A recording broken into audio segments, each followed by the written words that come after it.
Hey guys, it's time for our next chapter in The Meanest Doll in the World. Looks like we are on chapter 15, which is called The Captain Comes Back.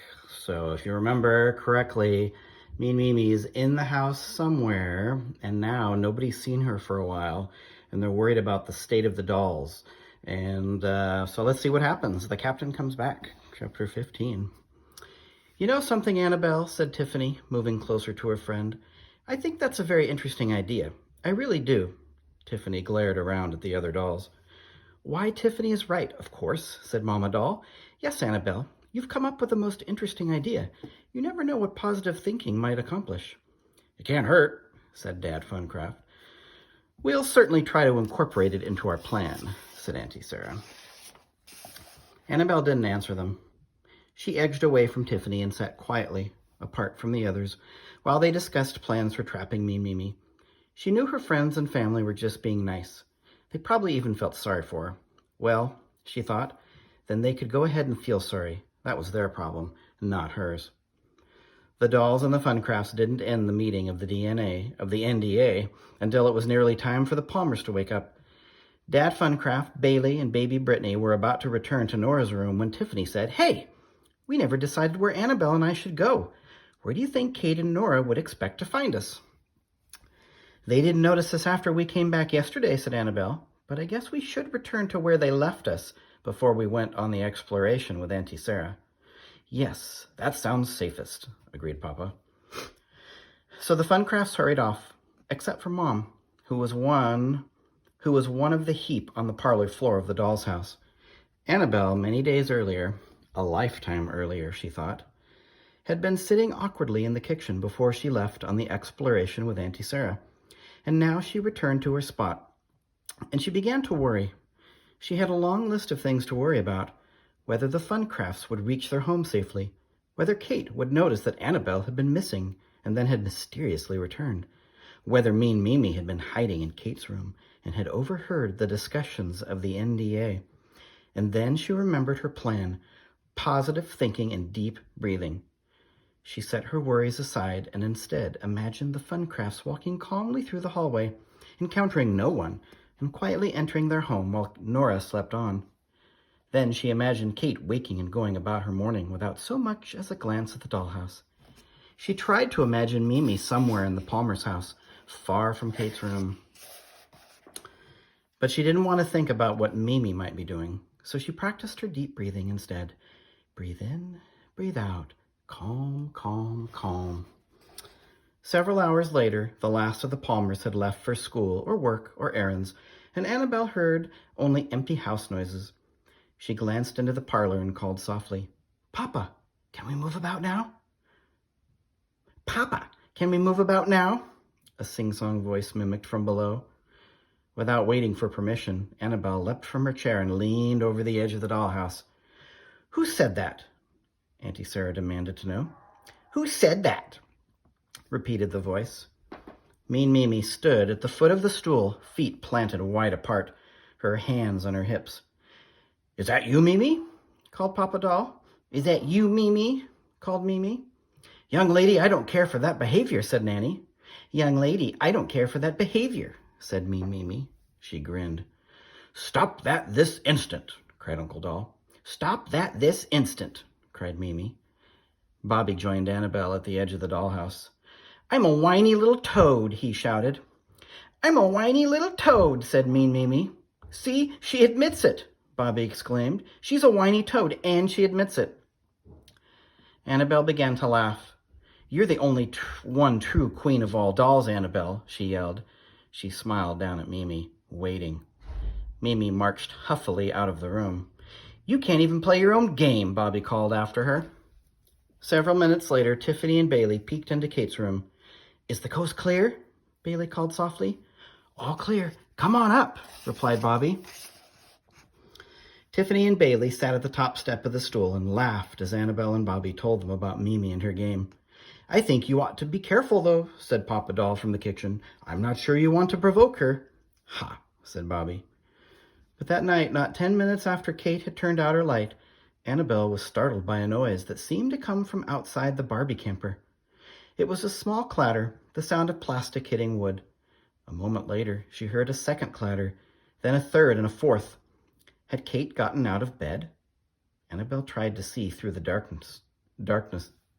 She was fairly certain that Kate lay unmoving under her covers. Clatter, clatter. The captain? Annabel didn't see him.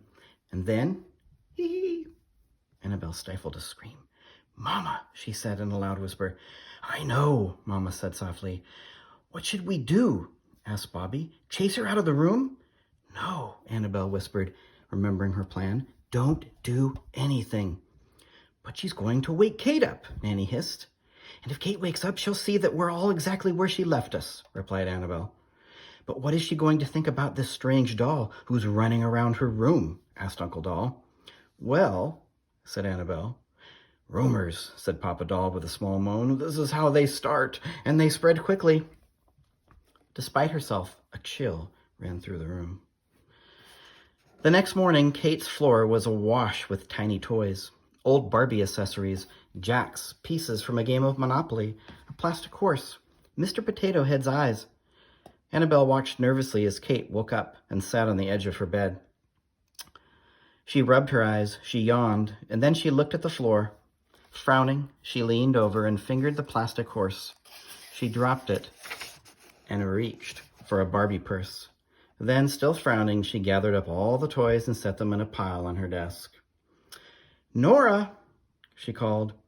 Annabel breathed a sigh of relief, but she wondered how long Kate would be able to blame Nora for Mimi's messes. That night, the NDA met again. "This has become urgent," said Auntie Sarah. "We must trap Mimi quickly." "Why not trap her right in the camper?" suggested Papa. "That would be efficient. Trap her there and keep her there." The dolls agreed that this was a good idea, and for the rest of the night, and the one after that, they worked on a plan. Mimi was busy too. On the first night, she tried to set up a missile launch in Nora's room, like the one she'd built at BJ's house, but she couldn't find enough pieces of track.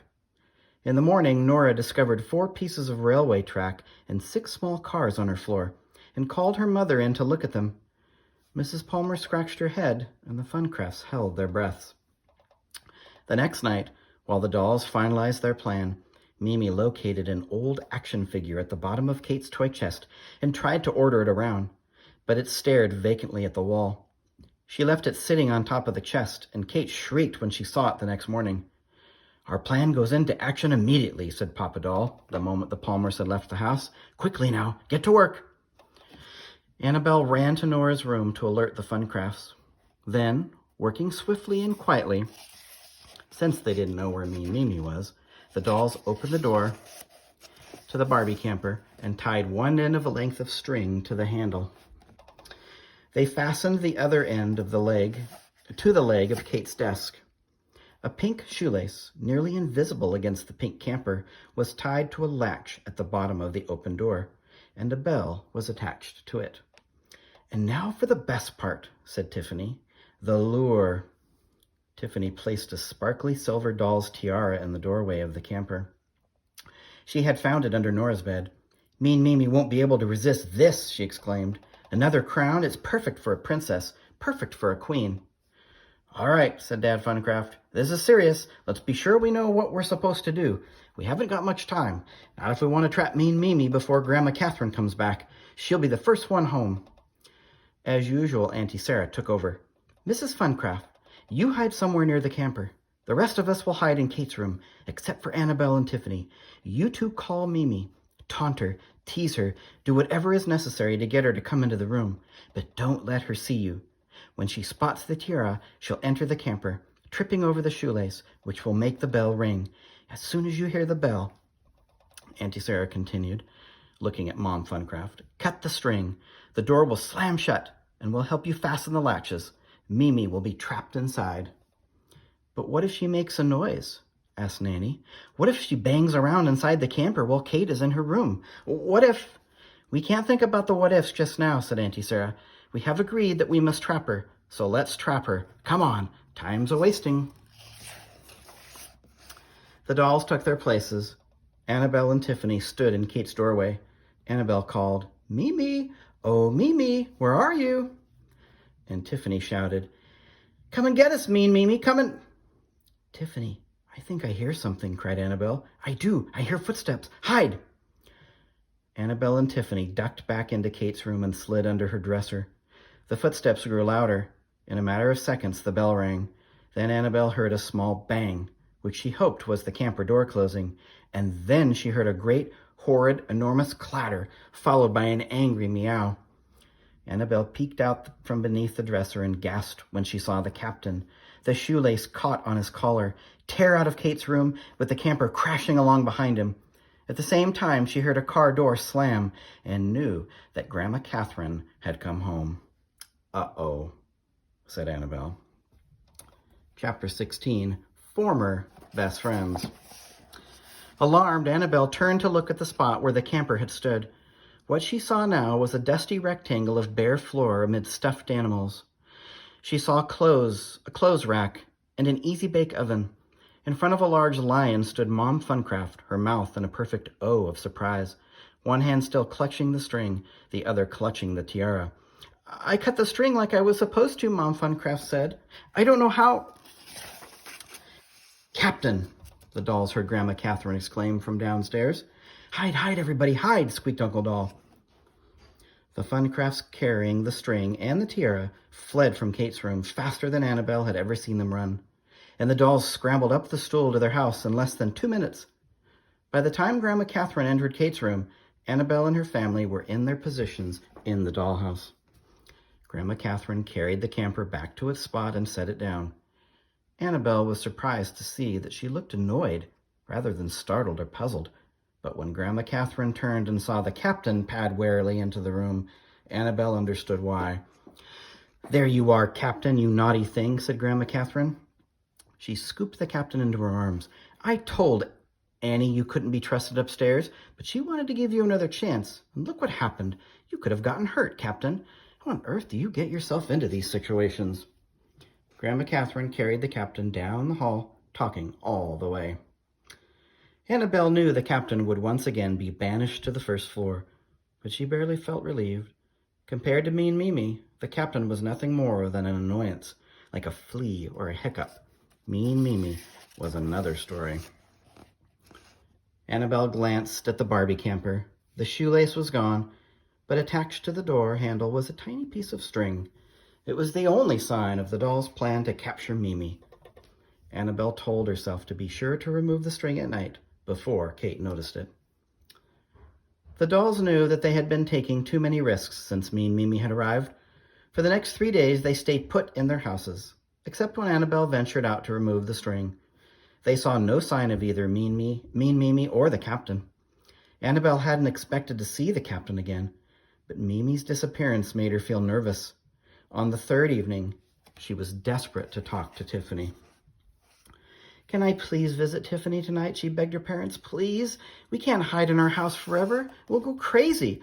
Plus, we don't want Mimi to think that she has that kind of power over us, do we? She can't make us prisoners in our homes.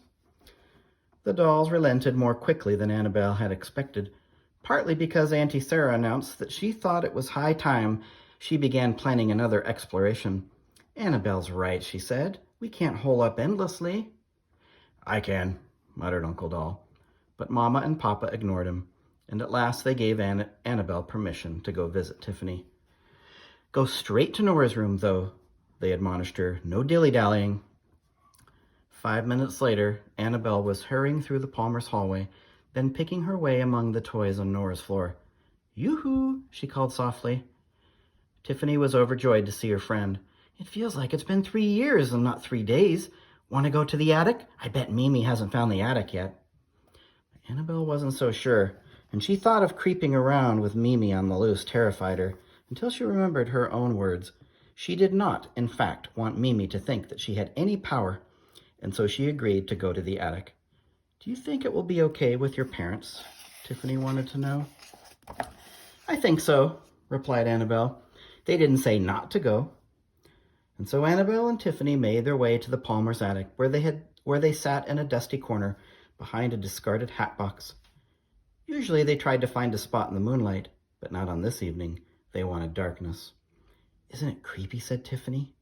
You mean that we haven't seen Mean Mimi? Yeah, Where do you think she is? I don't know, said Annabelle. The scary thing is that she could be anywhere. Maybe Kate or Nora found her, said Tiffany. Maybe she's been closed in a drawer or shut in a closet. She can't get out. Maybe she left the Palmer's house, said Annabelle. On her own? Exclaimed Tiffany. Why not? You're afraid, aren't you? Asked Tiffany. Yes, said Annabelle. I'm trying so hard to think about positive things and to do my breathing exercises, but I don't know. Sometimes I just can't help thinking about what trouble Mimi might cause and about what could happen if too many humans become suspicious. Rumors and all that. They really are very dangerous. I know, said Tiffany. And then I feel vulnerable, Annabelle said. Auntie Sarah explained that word to me. And even though feeling vulnerable is understandable, that's what Auntie Sarah said, it isn't helpful to me. So mostly I concentrate on feeling smart and strong and positive. A rustle made Annabelle and Tiffany jump. What was that? Said Tiffany. When they heard nothing more, Annabelle said, probably a mouse. And Tiffany agreed. Probably, she said in a small voice. You know what else? Said Annabelle. This is a negative thought, and I have to tell myself to stop thinking it, but sometimes it creeps back anyway. What is it? Asked Tiffany. Well, I'm afraid that all this trouble is my fault. Your fault? How is it your fault? Because if I hadn't fallen in the spider's web during our exploration with Auntie Sarah, then we would have come downstairs just a few minutes earlier, and we wouldn't have had to hide in Kate's backpack, and we wouldn't have gone off to school with her, and we wouldn't have gone to BJ's house, and me and Mimi wouldn't have come home with us. Oh, come on, Annabelle.